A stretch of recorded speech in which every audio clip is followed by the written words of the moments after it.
Hello everyone, welcome back to European piano tutorials for beginners. In this video we will be learning a first line of easy version of the Canon in D by John Pachelbel. This is an amazing, beautiful piece. This one is in particular not actually in D, but it's in C, but to make it a bit easier for beginners. Okay, so this is, let's say, Canon in D but in C.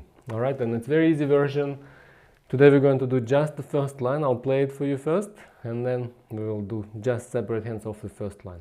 And then in the next videos we'll be doing line by line. First we do separate hands, and then we will do line by line both hands, and then we will be joining all the lines together as well. So first line goes like this.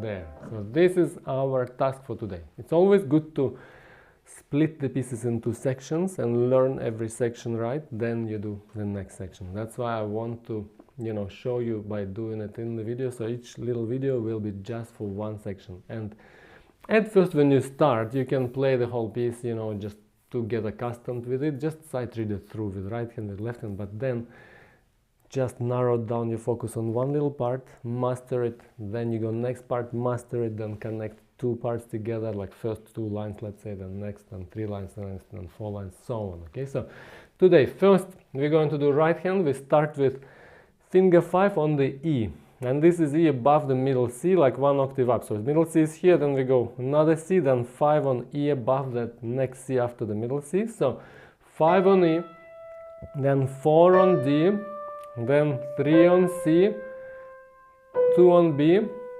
then 1 on A there. So basically from E to A we go note by note and count 1, 2, 3, 4, 1, 2, 3, 4, then 1 as well. So it's very simple because all goes in minims. So we count by crotchets, okay, there. So E to A, 5, 4, 3, 2, 1 there. Then once from A, we go to G with 2, so the A with 1, then 2 is on G there, then back to 1 on A.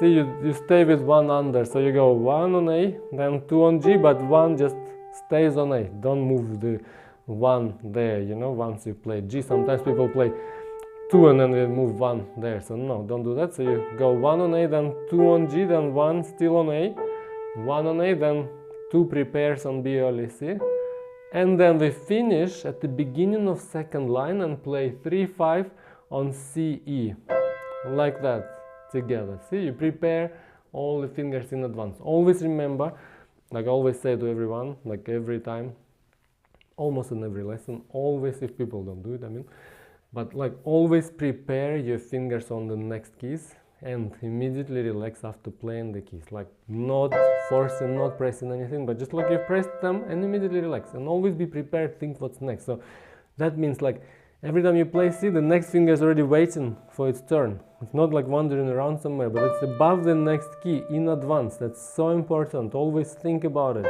Then you go C there, then A, then G, then A, then B, and then you prepare already 3 and E there on C and E, 3 and 5, on C and E there, and then you play. That's the beginning of the next line.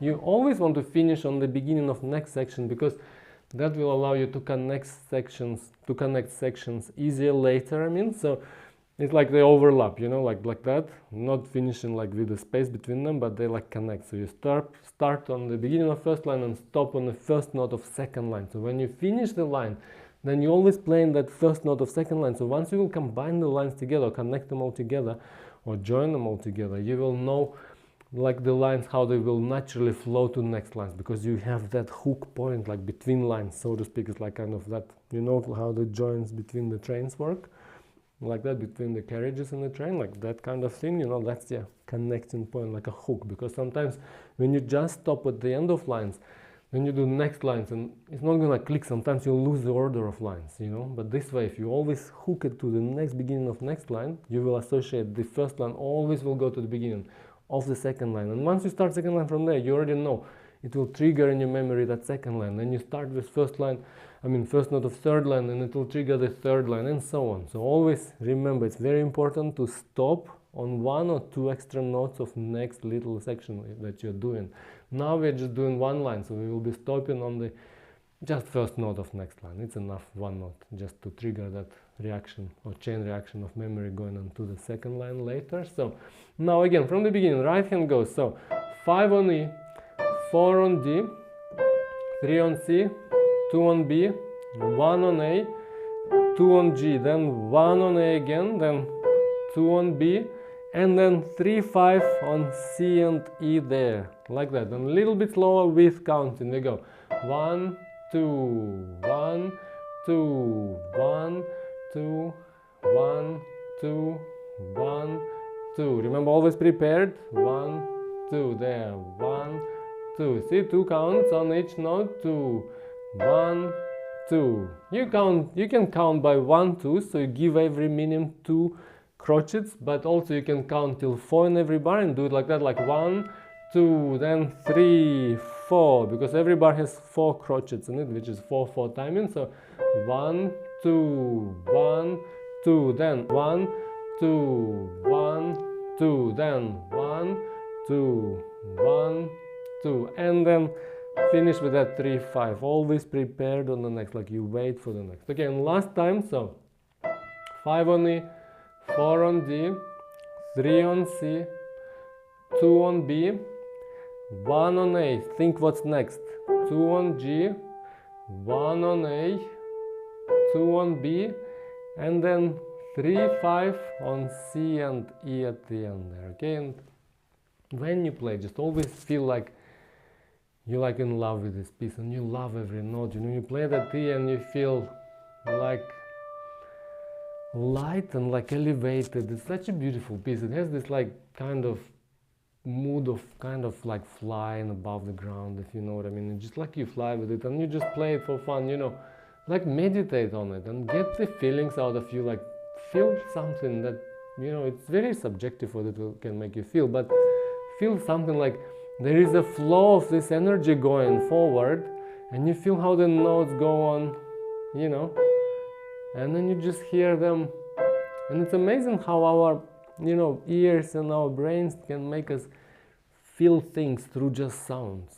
It's unbelievable actually, you know, if you think about it, like how the strings vibrate and the sounds vibrate, and they make us feel stuff, you know, like feel emotions and feel feelings. That's why people even bother playing piano, you know, and just like find that emotion, find that energy. Just ask yourself, what am I feeling here? Don't just play, you know, I'm sorry.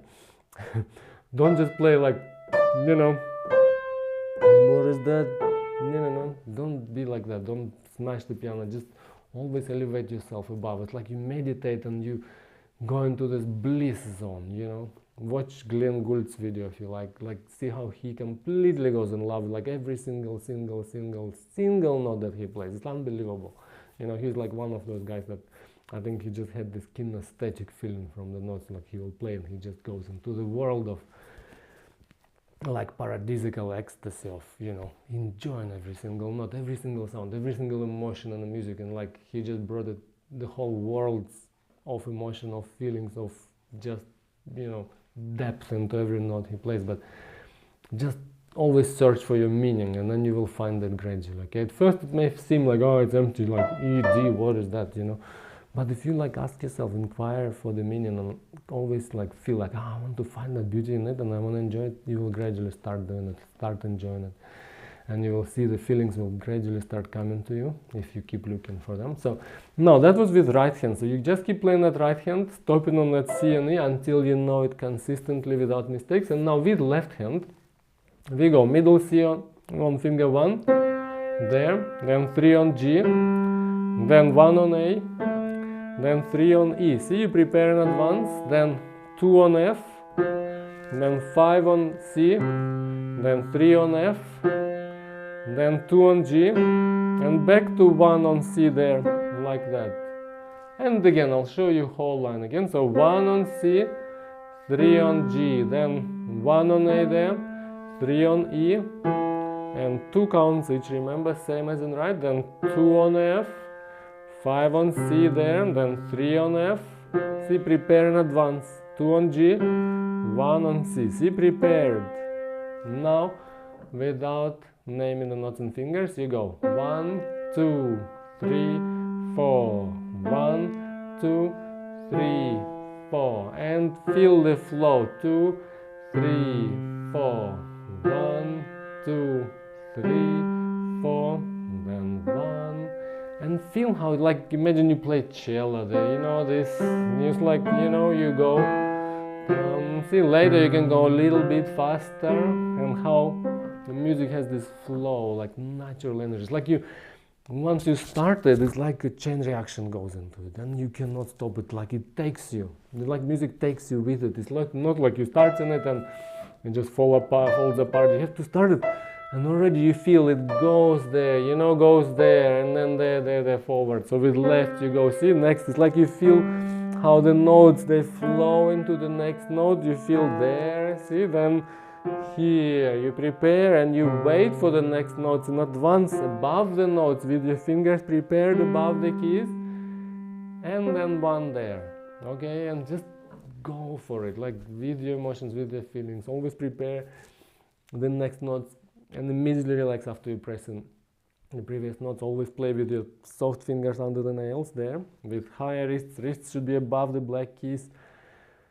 Then, you know, like always, loosen, relax in your elbows and your shoulders, sitting with a straighter back at the right distance where your knees adjust on the piano there. And yeah, just go with it, and with the process, you know, go with the flow, find your flow actually. If you do it a lot, you will gradually find this beauty and flow of the music, and you will love it. But keep repeating every like line of right hand and left hand, what we've done today, so just many times until you get it right, at least 2-3 times in your session, preferably consecutive times. You know, that means like one after another, like at least 2 times if you have less time. But if you do 3 times consecutively without mistakes, that's your goal. Okay, so you do 3 times no mistake, done for today with right, until 3 times without mistakes left, done for today with left, on that line. All right.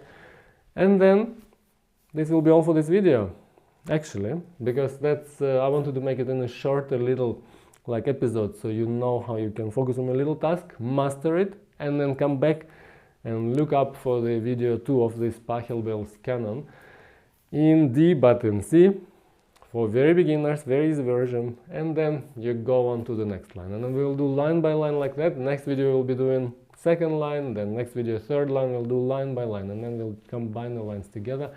First we'll do it only separate hands once we master separate hands, and then we'll do both hands after. Okay, so yeah, this will be all for this video. Thank you so much for watching. I'll see you in the next one. Bye bye for now.